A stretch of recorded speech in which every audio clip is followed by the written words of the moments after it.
also draw in many tens of thousands of attendees each. And video games have a growing presence at even more massive events like San Diego Comic-Con and South by Southwest. These events can each have hundreds of thousands of attendees. Even if you don't play the big console releases or drive to Seattle and sleep in your car for 3 days so you can attend an expo, games are still all around you. Smartphones, Facebook, and the web are stuffed with video games of all different kinds. Phones and tablets are the fastest-growing area for video games, according to some market analysts, and every bored commuter in the last few years. If you've ever had a few minutes to kill waiting in line or sitting on a dull conference call at work, you've probably played some Game of War, Dragon City, Clash of Clans, or one of the many games like them. And so has the person on the other end of that conference call.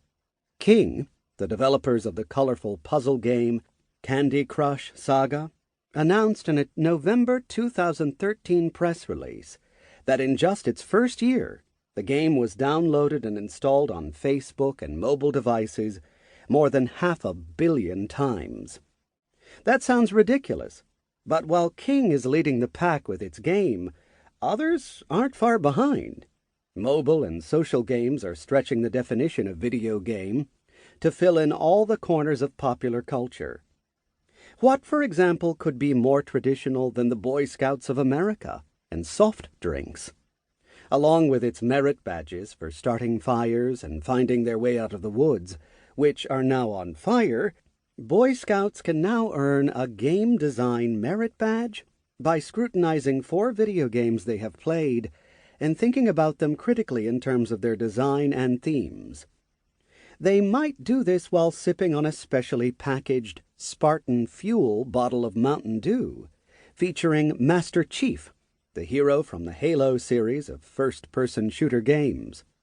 In 2013, the Smithsonian American Art Museum even started accessioning games like that game company's Flower into its permanent collection in order to better preserve the modern relics of art and culture.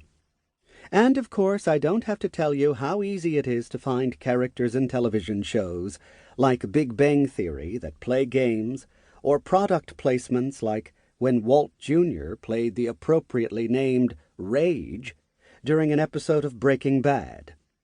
And to their credit, these television shows are more and more often showing gamers as they are in real life. Normal. It's worth noting that I use the term gamer very generally throughout this book. Some people don't like the label, thinking that it's too restrictive, too awkward, or invokes too many unpleasant stereotypes. I get all that, but let's be honest. I'm not going to write people who play video games every time a pithier and equally descriptive single word will do. And just as the definition of video games is evolving, the idea of what qualifies as a gamer is also changing. For one, they're not just for kids. Many adults who grew up playing games with Mario, Link, or the doomed Space Marine still love now what they loved then. The ESA report that I mentioned also found that 74% of video game players were older than 18, with an average age of 35. 50% of all gamers are female, either girls or grown women. Both of my daughters love playing games, for example, as do many of their friends. Gamers are also not a monolithic group in terms of how they play games. Marketers love to talk about different segments of gamers: core gamers, serious gamers, casual gamers, mobile gamers. Which you fall into isn't really the point.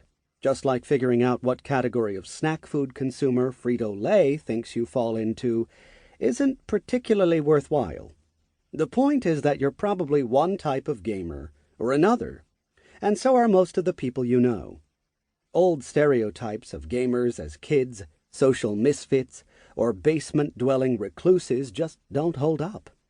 In a 2014 article bombastically entitled "Unpopular, Overweight, and Socially Inept: Reconsidering the Stereotype of Online Gamers," Richard Cowart, Ruth Festal, and Thorsten Quandt randomly surveyed 4,000